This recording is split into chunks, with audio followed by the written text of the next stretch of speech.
everyone, welcome back to the channel. This video will focus on the flaws of Stalker 2.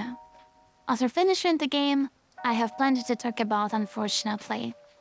Now, as a long-time fan of the series, I'll admit I might have some bias, but I'll do my best to stay objective. If you are curious about what I loved in the game, stay tuned for a future video where I'll go over the positives in more detail. Let's get started. The first and probably most significant issue is performance. Stalker 2 is very demanding on hardware. Without a high-end GPU and CPU, maintaining a decent frame rate is challenging. For many players, this makes the game almost unplayable, which is a real shame. Optimization definitely needs to be a priority for the developers moving forward.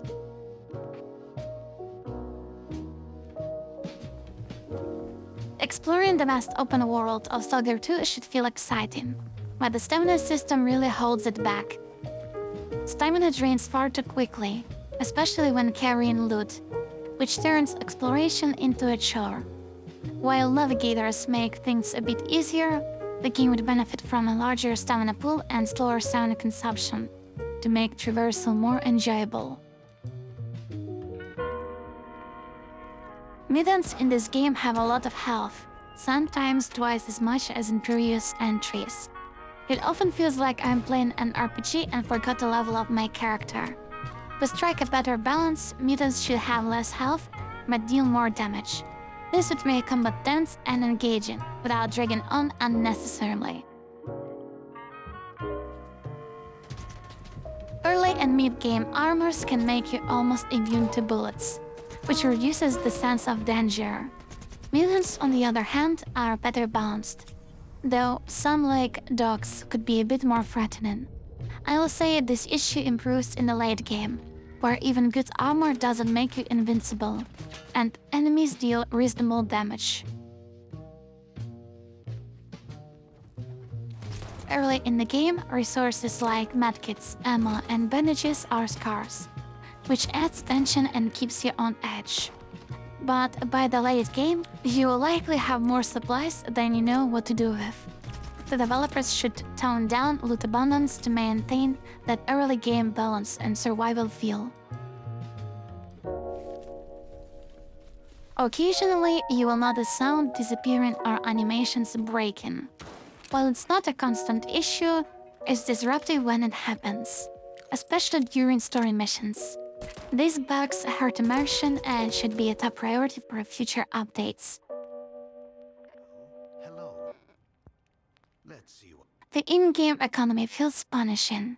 Quest rewards are small, while repair and upgrade costs are steep. By late game, main story missions provide decent money, but it's still not enough to offset earlier struggles.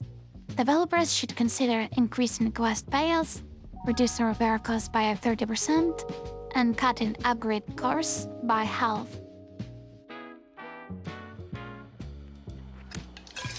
Next, let's talk about explosives. Grenades and the rocket launcher feel underwhelming. The explosions lack the kind of impact you would expect. They don't look or sound powerful enough. On top of that, they don't deal as much damage as they should. A little more visual flair, better sound design, and an increase in damage output could make these weapons feel far more satisfying to use. Mutants have seen some changes in Stalker 2, but not all of them work well. Psyducks. These are a manageable one-on-one, but if you encounter two of them at once, they become an overwhelming nuisance. Their abilities can make them frustrating to deal with. These are relentless attackers. Once they lock onto you, they barely give you a chance to catch your breath. With a limited stamina system, you are almost guaranteed to take hits unless you find a high spot to climb onto, at which point they can no longer reach you. Pseudo-giants. These are a nightmare. They are not only incredibly strong and durable, but also surprisingly fast. If you come across one in the open world, escaping is almost impossible. Slowing them down a little would make encounters more manageable without removing the challenge.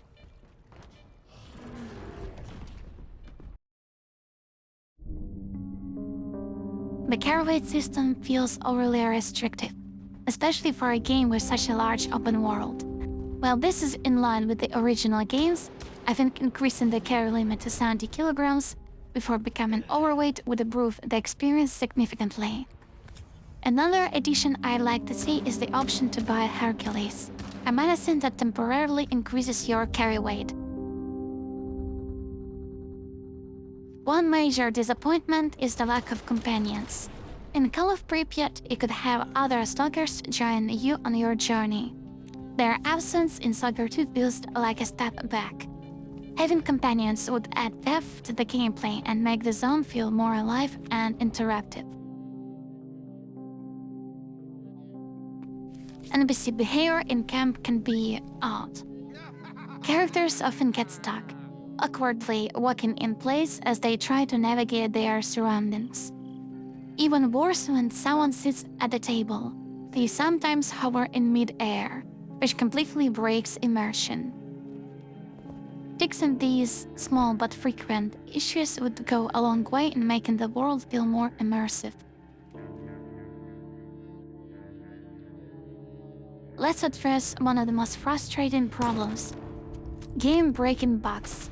On rare occasions, you may encounter glitches that prevent you from progressing in the story. This happened to me when I couldn't speak to a key NPC, forcing me to reload an earlier save. While these bugs are uncommon, they are serious enough that they need immediate attention from the developers. One of the most disappointing aspects of Stalker 2 is the state of the A-Life system. For those unfamiliar, A-Life is a dynamic system that gave previous Stalker games their unpredictability and sense of realism. It allows for unique, unscripted events to occur in the world, making each playthrough feel alive and different. Unfortunately, in Stalker 2, A-Life doesn't seem to function as it should. Instead, we only experience scripted events, which removes a lot of the charm and spontaneity that defined the earlier games. For example, you no longer stumble across random skirmishes between mutants and stalkers. The world just feels more static and less reactive. This is particularly sad because A-Life was one of the standout features of the Stalker series. It made the zone feel like a living, breathing entity rather than just a backdrop for player actions. Without it, the game loses some of its magic and replayability. I genuinely hope the developers address this in the future updates. Bringing back a fully functional A-Life system would breathe a new life into Stalker 2 and restore one of the core elements that made the series so special. To wrap things up, Stalker 2 Heart of Chernobyl has its fair share of issues, from performance problems to gameplay imbalances, and even immersion-breaking bugs. There is no denying the game has room for improvement. That said, it also has a solid foundation. Thanks to modern support and consistent updates from developers, many of these issues are already being addressed. I'm confident that over time, Stalker 2 will grow into something truly amazing. Thank you so much for watching. If you enjoyed this video, please like and subscribe for more content. I'll see you in the next one. Bye!